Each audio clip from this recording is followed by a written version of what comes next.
ভারত স্থল বাণিজ্য নিষেধাজ্ঞা দিয়েছে, এই খবর আমরা জানি। এই খবরের ফলে বাংলাদেশের ব্যবসা বাণিজ্যে বড় ধরনের ক্ষতি হবে এবং ক্ষতি শুরু হয়েছে। আমরা এর আগে একটা ভিডিওতে বলেছিলাম যে স্থলবন্দর থেকে শত শত ট্রাক, পণ্যবাহী ট্রাক ফিরে আসছে, ভারত ঢুকতে দিচ্ছে না তাদের এরিয়ায়। সেরকম একটা পরিবেশে যখন মনে করা হচ্ছিল যে বাংলাদেশ সরকার যখন নানাভাবে ভারত বিদ্বেষী মনোভাব পোষণ করছে, ভারতকে নানা রকমভাবে দোষারোপ করছে, ভারতকে বয়কটের সুর উঠছে, সরকারের কাছের মানুষরা ভারত বিরোধী নানা রকমের কথা বলছেন, তখন সরকারও হয়তো পাল্টা কোনো সিদ্ধান্তের দিকে যাবে। কিন্তু সরকার সেই সহিংসতার দিকে না গিয়ে উল্টো অবস্থান নিল। স্থলবন্দর নিষেধাজ্ঞার পরিপ্রেক্ষিতে ইউনূস সরকার মোদি সরকারকে অনুরোধ করে চিঠি পাঠালো যেন এই নিষেধাজ্ঞা ভারত তুলে নেয়। তাহলে ভারতের সঙ্গে এত শত্রুতা খেলা করে আদতে কি লাভ হলো, সেই আলোচনাই করব এই ভিডিওতে।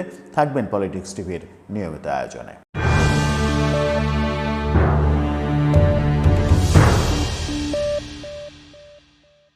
দর্শক, পলিটিক্স টিভির নিয়মিত ভিডিওগুলো স্পন্সর করছে প্রজাপতি.টিভি, নতুন ওটিটি প্ল্যাটফর্ম। আপনারা চাইলে ইউটিউবে, ফেসবুকে, ইনস্টাগ্রামে, টিকটকে দেখে নিতে পারেন। ডেসক্রিপশন বক্সে লিঙ্ক দেওয়া থাকবে, সেখান থেকেও আপনারা দেখে নিতে পারেন প্রজাপতির কার্যক্রম। চলে যাচ্ছি মূল ভিডিওতে। বলছিলাম, বাংলাদেশে যে পরিমাণ ভারত বিদ্বেষ অবস্থা তৈরি হয়েছে, ভারত বিদ্বেষী মনোভাব তৈরি হয়েছে, ভারত বিদ্বেষী কথাবার্তা বলা শুরু করেছি আমরা বিভিন্ন পর্যায়ে। বিশেষ করে 5 আগস্টে, গত বছরের 5 আগস্টে আওয়ামী লীগ সরকার পতনের পরে আওয়ামী লীগকে ভারতের দালাল আখ্যা দিয়ে ভারত বিদ্বেষী মনোভাবটা এমনভাবে প্রতিষ্ঠিত করা হয়েছে এবং পাকিস্তান প্রীতি এমনভাবে উতলে উঠেছে, তাতে করে ভারত নানা রকমের সিদ্ধান্ত নিচ্ছে একের পর এক। ট্রান্সশিপমেন্ট চুক্তি বাতিল, এরপরে এবার দেখলাম যে স্থলবন্দরের ব্যাপারে নিষেধাজ্ঞা দিল। সব মিলিয়ে বাংলাদেশের ওপরে যে খড়গ নেমে আসছে এটা নিশ্চিত। সেই নিশ্চিত ব্যাপারটা অতঃপর সরকার অনুধাবন করতে পেরেছে, এটা একটা ভালো কথা। সরকার অনুধাবন করতে পেরেছে এবং সরকার লাজ লজ্জার মাথা খেয়ে ভারত সরকারকে বাংলাদেশ সরকারের তরফ থেকে একটা অনুরোধ পাঠিয়েছে, একটা চিঠি পাঠিয়েছে। কি হলো সেটা?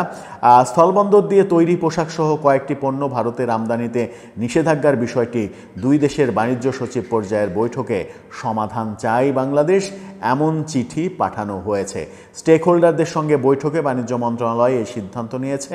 এ ব্যাপারে ভারত সরকারের কাছে একটি চিঠি দিয়েছে বাণিজ্য মন্ত্রণালয়, এটি পররাষ্ট্র মন্ত্রণালয়ের মাধ্যমে পাঠানো হয়েছে। অর্থাৎ সরকার টু সরকার একটা চিঠি দেওয়া হয়েছে নরেন্দ্র মোদির কাছে। নরেন্দ্র মোদির সরকারের কাছে ডক্টর ইউনূস সরকার অনুরোধ করেছেন যে এই নিষেধাজ্ঞা আপনি তুলে নেন, এই নিষেধাজ্ঞা আলাপ আলোচনার মাধ্যমে আমরা সমাধান করে। ভারতের পদক্ষেপের বিরুদ্ধে পাল্টা কোনো পদক্ষেপ নেওয়া হবে না, এটা বাণিজ্য উপদেষ্টা জানিয়েছেন। আমরা ভারতকে বলবো, আপনারাও ক্ষতিগ্রস্ত হবেন, আসুন সুরাহার পথ বের করি।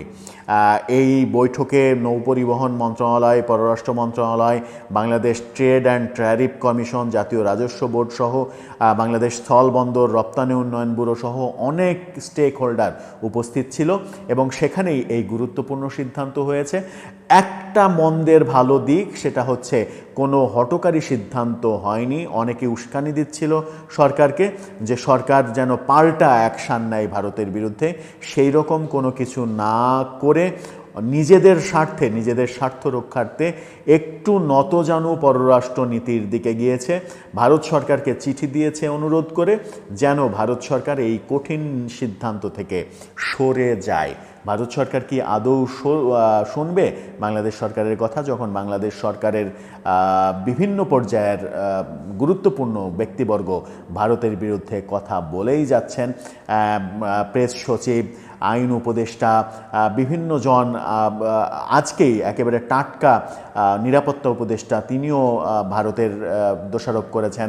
একটা পয়েন্টে গিয়ে ভারতের মিডিয়াকে দোষারোপ করেছেন, ভারত বিভিন্ন ধরনের অপপ্রচার করছে বাংলাদেশ সম্পর্কে। এই যে সরকারি পর্যায়ে ভারত সম্পর্কে বিরূপ মন্তব্য একের পর হচ্ছে, সেরকম পরিস্থিতিতে বাংলাদেশের অনুরোধ ভারত রাখবে কিনা সেটা একটা বড় প্রশ্ন। তবুও মন্দের ভালো যে বাংলাদেশ নিজের স্বার্থের ব্যাপারটাতে সচেতন হয়ে ভারত সরকারকে লাজ লজ্জার মাথা খেয়ে অনুরোধটা পাঠিয়েছে, চিঠিটা পাঠিয়েছে যেন তারা নিষেধাজ্ঞা তুলে নেয়। এখন ভারত সরকার কি করবে সেটাই দেখার বিষয়।